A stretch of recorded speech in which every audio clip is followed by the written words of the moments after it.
Emang bener ya, kebanyakan nonton YouTube bikin kita males?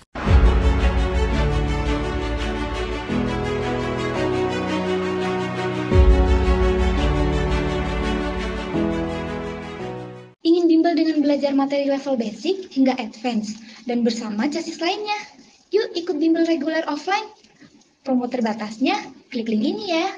Halo semuanya, balik lagi di channelnya Panara. Ini kita akan ngebahas topik yang sering kali jadi perdebatan. Apakah kebanyakan nonton YouTube itu bisa bikin kita males? Ayo kita simak faktanya, tonton sampai habis ya.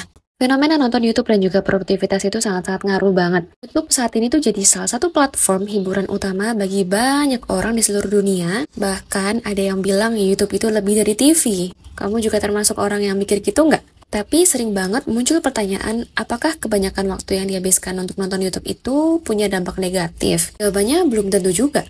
Menurut data yang diterbitkan oleh YouTube, tahun 2022 kemarin, pengguna YouTube menghasilkan rata-rata lebih dari 1 miliar jam menonton videonya setiap hari. Jumlah ini tuh menunjukin kalau misalkan betapa besar banget pengaruh YouTube dalam kehidupan sehari-hari masyarakat, khususnya masyarakat modern ini. Apalagi teman-teman Gen Z, pasti tiap hari nongkrongnya di depan YouTube. Makan sambil nonton YouTube, ngerjain tugas juga sambil dengerin podcast di YouTube. Bahkan di gym aja, ngeplay lagu pakai YouTube Premium. Survei terbaru menunjukkan kalau misalkan lebih dari 70% remaja dan juga dewasa muda habiskan waktu lebih dari 2 jam setiap hari buat nonton konten di YouTube. Sebelum berangkat sekolah, iya. Pas jam istirahat sekolah, iya. Pulang sekolah pun juga masih nonton YouTube. Menurut penelitian dari University of California, Indra habis baca-baca riset dan ternyata menurut penelitian dari University of California, nontonin YouTube selama 1 jam itu tuh bisa mengurangi produktivitas sampai 40%. Dan dari riset yang Indra baca, orang yang punya kecenderungan ngabisin waktunya di depan layar buat scrolling sosial media, ya termasuknya salah satunya YouTube, itu punya kecenderungan buat terkena depresi itu lebih besar. Nah, kalau misalkan mau dilihat dari segi toksik atau enggaknya, YouTube itu yang paling rendah ataupun minim toksik sih. Yang paling tinggi itu Instagram dan juga Twitter. Nah, terus gimana tuh caranya ngatasin hal itu? Kamu bisa tonton sampai habis karena kita bakal belajar lebih dalam lagi. Dan semoga sih habis kamu nonton video ini, kamu bisa dapat manfaat dari sini. Oke, sebenarnya apakah salah nonton YouTube itu selama terus-menerus kayak misalkan jadi kecanduan gitu? Kita scrolling sosmed, kita nonton YouTube, itu kan tujuannya kita dapat informasi. Atau kita dapetin happiness dari apa yang kita tonton. Jadi informasi kan nggak sepenuhnya salah ya, malah justru bermanfaat. Asalkan tontonan kamu tuh bener, asalkan tontonan kamu tuh ngasih dampak yang positif buat kamu.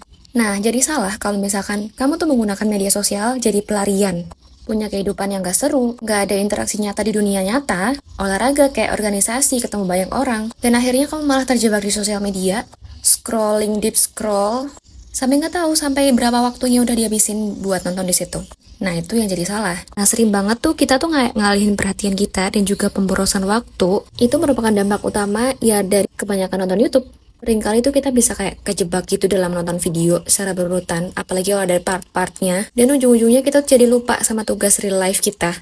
Apalagi kalau misalnya kita ketemu sama konten yang ngehibur, kita bisa jadi kayak seneng, adiksi, kecanduan. Kita bisa nggak kerasa kayak misalkan nonton YouTube 2 jam, 3 jam, tanpa kita tuh dapat nilai yang bisa signifikan gitu. Tapi apakah semua yang menonton YouTube itu malas? Meskipun ada potensi buat pengalihan perhatian dan juga pemborosan waktu, nggak semua orang yang menonton YouTube itu adalah seorang malas. Banyak juga kok konten-konten di YouTube yang sekarang tuh ngasih informasi yang edukatif, informatif, dan juga inspiring banget. Yang itu bisa ngasih kita nilai tambah dan juga ngebikin kita tuh jadi kayak termotivasi gitu. Buat meningkatkan diri kita sendiri, buat skill yang kita punya.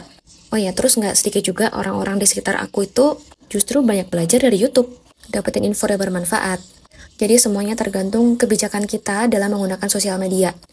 Tips buat menonton YouTube jadi lebih produktif. Kamu bisa atur waktu kamu dengan baik. Kamu bisa tetapin waktu kamu, pasang alarm mungkin ataupun set timer, kasih waktu yang khusus dan juga itu tuh nggak ngeganggu jadwal harian kamu. Dan terlebih lagi kalau misalkan YouTube itu tuh jadi kayak e-reward gitu. Setelah kamu udah nyelesain semuanya tugas utama kamu, baru bisa lah nonton YouTube. Selanjutnya yang nggak kalah penting adalah pilih konten yang ada mutunya ataupun ada value-nya.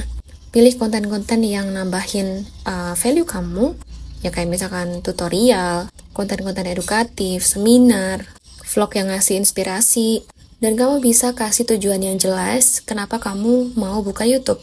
Jadi kamu tuh nggak akan looping mencari judul yang menarik, tapi lebih kepada kamu buka YouTube untuk apa, untuk tujuan tertentu. Yang bisa dihindari banget adalah hindari nonton tanpa arah.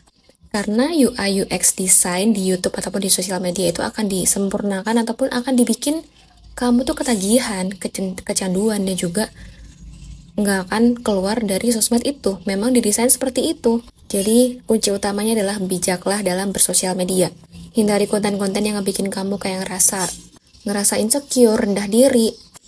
Habis nonton konten itu kamu jadi lebih membandingkan diri kamu sama orang lain.